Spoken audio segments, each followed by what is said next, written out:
से निपटना हो तो क्या देश भर में योगी मॉडल ही सबसे हिट है। फिर चाहे बुलडोजर से अपराधियों के मन में दहशत भरना हो या फिर गोली का जवाब गोली से देकर उन्हें यमराज के घर तक पहुंचाना। देश के दो बड़े राज्यों यूपी बिहार में इस समय फिर इसी योगी मॉडल की गूंज है।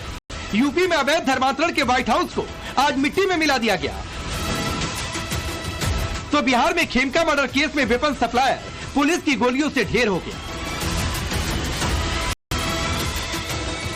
यूपी के बलरामपुर में धर्मांतरण गैंग के सरगना छांगुर बाबा उर्फ जलालुद्दीन की महलनुमा इस कोठी पर सुबह सुबह बाबा का बुलडोजर गरजा। सफेद रंग की यह आलीशान कोठी मिट्टी में मिल गई, जो जलालुद्दीन के धर्मांतरण का सबसे बड़ा रैकेट चला रहा था। जो जलालुद्दीन धर्मांतरण के लिए हिंदू लड़कियों की जाति देखकर रेट फिक्स करता था, उसके इस व्हाइट हाउस जैसे अड्डे पर बाबा के साथ बुलडोजर पहुंचे और अवैध धर्मांतरण के मेन सेंटर को समतल कर दिया। आप किस तरीके से लगातार यहाँ पे चारों तरफ बुलडोजर जो है वो लगे हुए हैं और आधे हिस्से को लगभग गिरा दिया गया है। प्रशासन का दावा है कि देर शाम तक जो है पूरी तरह से जो अवैध निर्माण है उसको बुलडोज किया जाएगा। जहां तक सवाल है कि क्या ये अवैध है, दरअसल राजस्व विभाग ने इस पूरे मामले की जांच की थी। जांच के बाद बकायदा यहाँ पे रेड जो क्रॉस निशान होते हैं वो लगाए गए थे। कोर्ट प्रशासन जो है वो मजिस्ट्रेट के पास गई, वहां से बकायदा ऑर्डर लिया, उसकी कॉपी चिपकाई गई थी यहाँ पर, और उसके बाद आज जो प्रशासन जो है वो पूरी तैयारी के साथ यहाँ पहुंचा और 7 बुलडोजर लगाकर अब इसे बुलडोज करने की कवायद की जा रही है। अवैध धर्मांतरण का व्हाइट हाउस मटियामेट हुआ तो सीएम योगी ने भी रिएक्ट किया और ऐलान कर दिया कि जलालुद्दीन और उसके गैंग को ऐसी सजा दी जाएगी जो समाज के लिए एक उदाहरण बने। अपने सोशल मीडिया हैंडल पर सीएम योगी ने लिखा, हमारी सरकार बहन बेटियों की गरिमा और सुरक्षा के प्रति पूर्णतः प्रतिबद्ध है।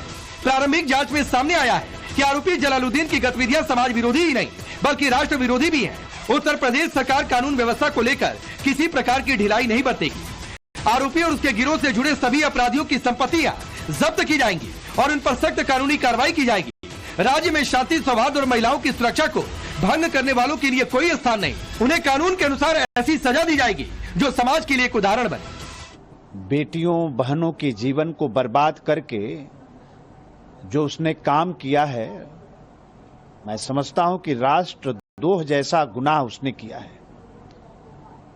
तो इस तरह से संपत्ति अर्जित करना, बुलडोजर तो चलना ही है।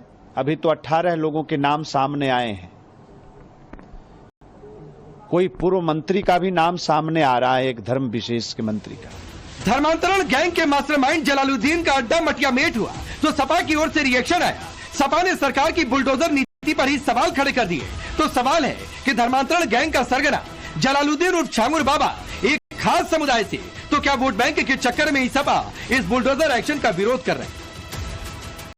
देखिए, समाजवादी पार्टी समझती है कि किसी ने अगर कानून तोड़ा है तो कानून तोड़ा है तो उसकी सजा माननीय न्यायालय देगी, और निश्चित रूप से धर्मांतरण को लेकर कानून है और बिना भेदभाव के उस कानून का सख्ती से पालन होना चाहिए। जो भी आरोपी हैं उनको न्यायालय के दायरे में लाकर उन पर कार्रवाई होनी चाहिए। लेकिन माननीय सुप्रीम कोर्ट का आदेश है घरों को लेकर कि किसी पे दोष भी साबित हो जाए, कोई अपराधी भी हो, तब भी उसका घर नहीं गिराया जा सकता बिना लीगल प्रोसीडिंग के।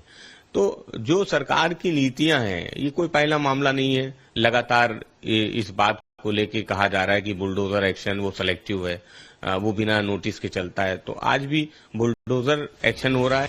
अखिलेश की पार्टी जिस जलालुद्दीन के धर्मांतरण के अड्डे के जमींदोज होने पर सवाल उठा रही, वो शायद ये भूल रही कि इसी जलालुद्दीन ने धर्मांतरण के लिए हिंदू लड़कियों को टारगेट कर रखा था। उसमें सिर्फ ब्राह्मण और क्षत्रिय लड़कियां ही नहीं, अखिलेश की पीढ़ी यानी पिछड़ा और दलित समाज की लड़कियां भी शामिल थी। जलालुद्दीन ने धर्मांतरण के लिए अलग अलग जाति की लड़कियों को लाने के लिए अलग अलग रेट तक फिक्स कर रखे थे।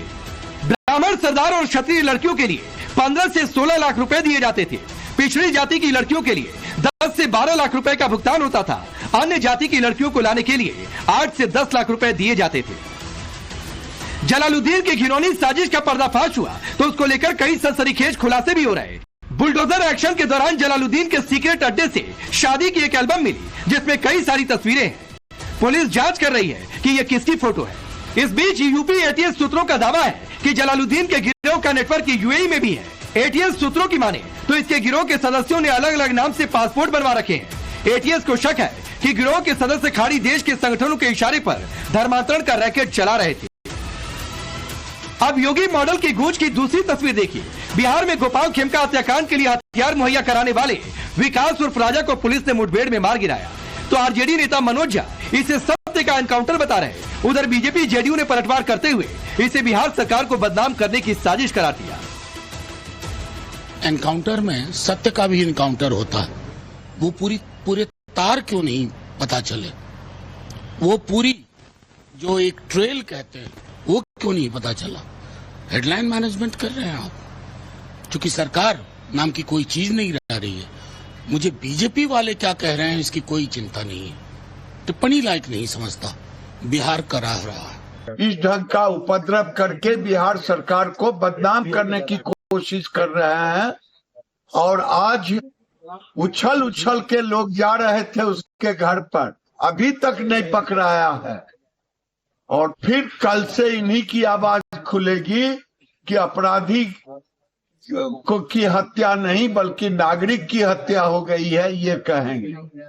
ये बिल्कुल साफ संदेश है कि कहीं भी कोई घटना घटेगी, अपनी जिम्मेदारियों को बिहार पुलिस बखूबी समझते हुए जवाबदेह लोगों को पाताल से भी ढूंढकर जेल की सलाखों के पीछे भेजने का काम करें। अब सवाल है कि यूपी से बिहार तक बुलडोजर और एनकाउंटर से न्याय हो रहा, तो मोदी योगी विरोधियों को दिक्कत क्यों हो रही? जब कानून का इकबाल बुलंद किया जा रहा, तो इसमें भी विपक्ष को सच्चाई की हत्या कैसे नजर आ रही? सवाल ये भी कि अवैध धर्मांतरण के सरगना का ठिकाना मिट्टी में मिला, तो विरोध क्या सिर्फ वोट बैंक के चक्कर में हो रहा? Bureau report, times now Bharat. तो चलिए अपनी ये रिपोर्ट देखिए। आपका परिचय मैं आज के मेहमानों से करवाता हूं। हमारे साथ शलम मणि, भारतीय जनता पार्टी के नेता और प्रवक्ता, डॉक्टर विक्रम सिंह जी, पूर्व डीजीपी उत्तर प्रदेश पुलिस, हमारे साथ जुड़ रहे हैं। अखिलेश कटियार जी, समाजवादी पार्टी के नेता और प्रवक्ता। शादाब चौहान जुड़ेंगे, एमआईएम के नेता। बादशाह आलम, आरजेडी के नेता और प्रवक्ता। आप सभी का बहुत बहुत स्वागत है। अखिलेश कटियार, आपसे शुरू कर रहा हूं। पिछड़ी जाति की लड़कियों का रेट तय था, जिस पीडीए की आप बात कर रहे हैं, 10 से 12 लाख रुपए, और ऐसे आदमी के घर पर अवैध निर्माण पर बुलडोजर चल गया, तो आप विरोध इसलिए कर रहे हैं क्योंकि खास समुदाय वोट बैंक की चिंता है 27 की रेस है?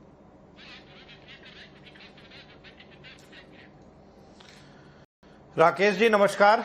आपने दो बातें, आप अपने जो ओपनिंग जो आप कर रहे थे उसमें जो आरोप आपने बोला, आरोप नहीं है, जो आपकी बयान थे कि अलग अलग पासपोर्ट थे, कई पासपोर्ट थे, यूएई में भी उनका अड्डा है, सैकड़ों करोड़ रुपए उनके पास आए हैं, तो ये सब नाकामियां किसकी हैं राकेश जी? एक आदमी का पासपोर्ट अगर 2 या 3 बन जाए तो किसकी गलती से बना? ये भी तो प्रशासन का फेल्योर है, प्रशासन को काम करना चाहिए। हम किसी भी अपराध का समर्थन नहीं करते राकेश जी। हम ये मानते हैं कि भारत की कानून व्यवस्था बेहद मजबूत है। हाँ। इस व्यवस्था पे आम आदमी को भरोसा है कि हमको न्याय मिलेगा। हाँ। बड़े से बड़ा हो या छोटे से छोटा हो, सबके लिए कानून समान है। यही हमारा भारतीय संविधान की